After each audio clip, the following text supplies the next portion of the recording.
আমরা প্রায় ইংলিশে অনেক প্রবলেম মনে করি। সবাই কম বেশি এখানে আমাদের যে হাই স্কুল লেভেল থেকে ইন্টারমিডিয়েট পর্যন্ত, এমনকি আমরা অনার্স যারা বা বিএ করি, সবারই কম বেশি ইংলিশের অনেক প্রবলেম দেখা যায়। তো এই প্রবলেমগুলো সলভ করার জন্য আমরা অনেক চেষ্টা করি, অনেকে আমরা মুখস্থ করার চেষ্টা করি। আর বেশিরভাগে আমাদের ছাত্রছাত্রী, আমাদের দেশের যে ছাত্রছাত্রী রয়েছে, এরা বেশিরভাগে সবাই কিন্তু পরীক্ষা শুধুমাত্র পাশ করার জন্য চেষ্টা করে। তারা শুধু চেষ্টা করে কিভাবে আমি ইংলিশটা পাশ করব, এবং তাদের মধ্যে থেকে কিছু ছাত্রছাত্রী রয়েছে যারা ভালো রেজাল্ট করার চেষ্টা করে। তো এই যে যারা পাশ করার জন্য চেষ্টা করে, তাদের ক্ষেত্রে কিন্তু অনেক ক্রিটিক্যাল মনে হয়।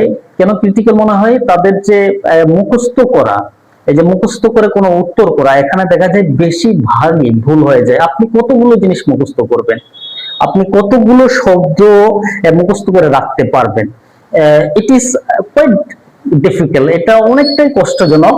তো এইখানে আপনি যদি প্রথম থেকে আমাদের যে বাচ্চাগুলো রয়েছে, আমাদের যে 6 এর যে বাচ্চাগুলো বা তার আগে যারা 5 এ পড়ে, তখন থেকে আমরা যদি ইংলিশের বেসিক যে জিনিসগুলো রয়েছে, ইংলিশের যে ফাউন্ডেশন রয়েছে, সেই জিনিসগুলো যদি আমরা শেখাতে পারি, তাহলে আমাদের বাচ্চাগুলো কিন্তু পরবর্তী তাদের এডুকেশন লাইফে অনেক সহজে কিন্তু ইংলিশ শিখতে পারবে।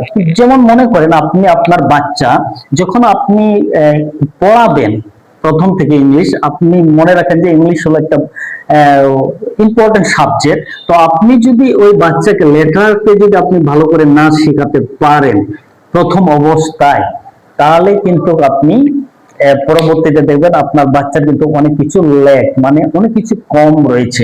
তারপর আপনি যদি এটাকে যদি আপনি ভালো করে না পড়ান, ভালো করে যদি আপনি না শেখাইতে পারেন প্রথম অবস্থা থেকে, তাহলে কিন্তু অনেক কিছু সমস্যা হবে।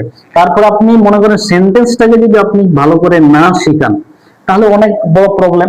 তারপরে আপনি পার্টস অফ স্পিচে যাই, যে পার্টস অফ স্পিচ যদি আপনি ভালো করে না শেখাইতে পারেন আপনার বাচ্চাকে, তাহলে এখানে অনেক প্রবলেম রয়েছে। তারপরে আপনি যে টেন্সে, এগুলো অনেক ইম্পর্টেন্ট। আমরা এগুলোকে বলি পিলার অফ ইংলিশ। তারা ইংলিশের যে পিলার, খুঁটি, এই খুঁটিগুলো কিন্তু এই জিনিসগুলো। এই জিনিসগুলো যতক্ষণে আমরা আমাদের বাচ্চাগুলোকে আমরা শেখাতে পারবো না, ততক্ষণে আমাদের বাচ্চা কিন্তু কখনো ইংলিশে ভালো করতে পারবে না। কিন্তু আমাদের যে স্টাডির যে সিস্টেম, আর আমাদের যে আমরা যে শিক্ষকগুলো রয়েছে, আমরা যেভাবে পড়াই, আমরা এগুলোকে পড়াই, সেগুলো অনেক হালকা, অনেক হালকা, বেশি আমরা কখনো পড়াই না। তো যখন আমরা বেশি পড়াচ্ছি না, তখন দেখা যাচ্ছে যে যখন আমাদের বাচ্চাগুলো 8 এ উঠতেছে, 9 10 এ পড়তেছে, বা ইন্টারমিডিয়েট, অনার্স, মাস্টার্স করতেছে, তখন আমাদের বাচ্চাদের বেশি প্রবলেম দেখা দিচ্ছে। তো আমি আশা করব আমাদের যে বাচ্চাগুলো রয়েছে, আমাদের বাচ্চাকে এগুলো অনেক ডিটেল আকারে, প্রথম অবস্থায় ডিটেল আকারে তাদেরকে শিক্ষা দিতে হবে। তো যখন আমরা এই ডিটেল আকারে আমাদের বাচ্চাদেরকে শেখাবো, তখন আমাদের বাচ্চাগুলো অনেক ভালো শিখতে পারবে, এবং পরবর্তীতে তারা এই প্রবলেমটা কখনো ফেস করবে না। তো আমি আশা করব আমাদের বাচ্চাগুলোকে যাতে আমরা এগুলো অনেক ডিটেল আকারে শেখাইতে পারি। এগুলোকে আমরা বলি যে pillar of English, pillar of English. আমি এটা বলতেছি পিলার অফ ইংলিশ।